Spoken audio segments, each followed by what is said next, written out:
Commodity call में आपका स्वागत है और अब अपने दर्शकों को अपने साथ हम यहाँ पर जोड़ेंगे। और सबसे पहले फरीदाबाद से शिखा हमारे साथ फोन लाइन पर हैं। नमस्कार शिखा, क्या है आपका सवाल? मैम, मुझे टर्मरिक के बारे में पूछना है। मैंने 2 अलॉट परचेज किए हुए हैं 2 पहले, 70 रुपये 50 पैसे पे। ऑलराइट, हल्दी में शिखा ने यहाँ पर कारोबार किया है। शिखा, आप कमोडिटीज में यहाँ पर ट्रेड करते रहती हैं? नहीं मैम, मेरा फर्स्ट टाइम है एक्चुअली में। ऑलराइट, मनोज जी, शिखा का पहली बार है, हल्दी में इन्होंने खरीदारी करी है 7050 के लेवल्स पे। क्या राय देंगे शिखा को, कैसे मुनाफा कमाए? बिल्कुल, यहाँ पे आज अच्छी मजबूती इवन टर्मरिक में भी देखने को मिली है। पिछले 2-3 सेशन से सारे ही स्पाइसेस कॉम्प्लेक्स में अच्छी बढ़त है। मेरा मानना है कि टर्मरिक में कहीं भी यहाँ 7950 7980 एक रेजिस्टेंस अभी दिसंबर वायदा में बना हुआ है, तो वो लेवल्स के आसपास एक बार मुनाफा वसूली की रणनीति यहाँ रखना चाहिए।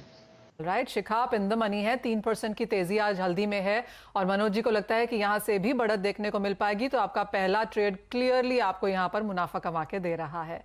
आगे बढ़ते हैं और यूपी फिरोजाबाद से संजय जी को अपने साथ फोन लाइन पर जोड़ते हैं। नमस्कार संजय, क्या है आपका सवाल? Good evening ma'am. Good evening Sanjay. मैं ये जानना चाहता था, एल्युमिनियम में पिछले साल से इस साल लगातार कंटिन्यू तेजी बनी रही पिछले महीने तक जी, लेकिन पिछले महीने के बाद ये डाउन की तरफ जा रहा है। करीब 40,000 पर टन के करीब ये डाउन चला गया जी। तो आगे की स्ट्रेटेजी क्या डाउन की तरफ और जाने वाली है? क्या स्थिति रहने वाली है इसमें?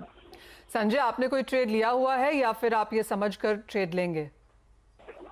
जी, मेरे पास है थोड़ा सा, करीब 2-2.5 टन के करीब माल है मेरे पास।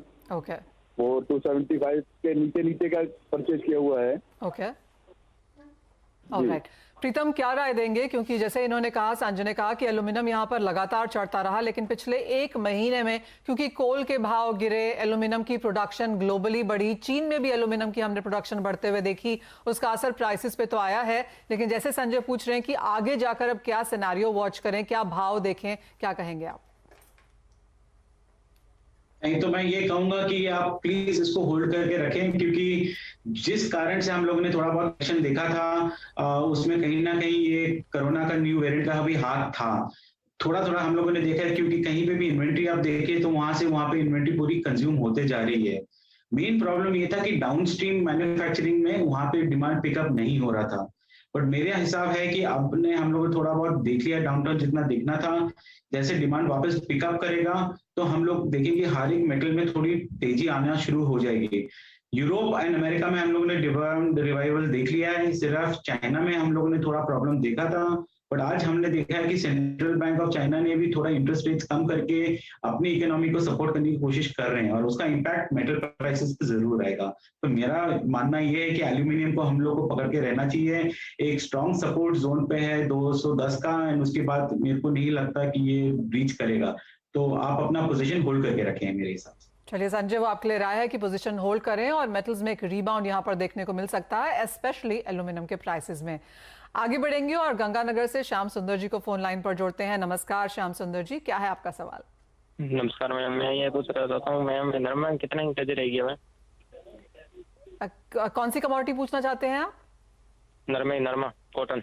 नरमा कॉटन में क्या राय देंगे मनोज जी? जानना चाहते हैं कि कॉटन में यहाँ पर जो हल्की सी नरमी देखने को मिली है, कहाँ तक रह सकती है और आगे जाकर क्या रेंज बनेगी? कॉटन में हमने देखा है कि आइस फ्यूचर में एक ऊपरी लेवल से मुनाफा वसूली देखने को मिली थी, लेकिन पिछले 2-3 सेशन से फिर लोअर लेवल्स पर अच्छे सपोर्ट्स बनते हुए देखे हैं। एमसीएक्स की भी अगर हम बात करें तो 31,000 के ऊपर फिर एक बार कॉन्ट्रैक्ट जो है निकलता हुआ नजर आया है, और उसके ऊपर पिछले 2-3 सेशन से यहाँ प्राइसेस सस्टेन होती हुई दिख रही है। हमारा मानना है कि एक बार फिर से यहाँ कीमतों में मजबूती जो है आने वाले समय में देखने को मिल सकती है। डाउन साइड में 30,800 एमसीएक्स कॉटन वायदा में स्ट्रॉन्ग सपोर्ट्स रहेंगे। शॉर्ट टर्म में कीमतें एक बार फिर 32,500 32,800 के लेवल्स जो है वो टेस्ट कर सकती है, तो लॉन्ग पोजीशन में यहाँ बने रहे। 30,800 का एक स्टॉप लॉस मेंटेन करें।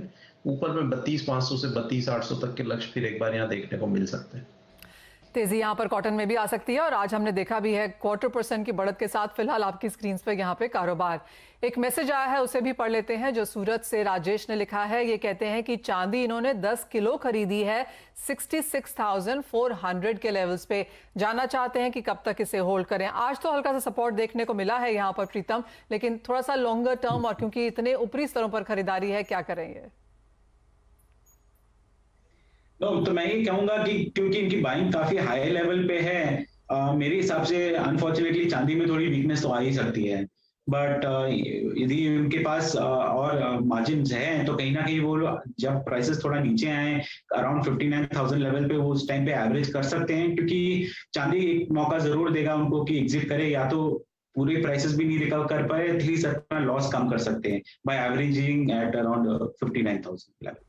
ओके, यानी कि एवरेज करना चाहिए। भाव यहाँ से ऊपर चढ़ेंगे लेकिन निचले स्तरों पर आप फिर से यहाँ पर खरीदारी करके आगे बढ़ सकते हैं।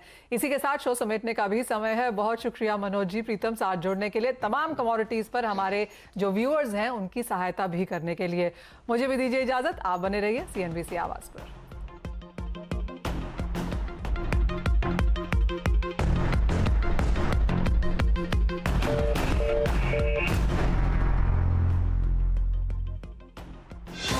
Hyundai पेश करते हैं आज की सुर्खियां।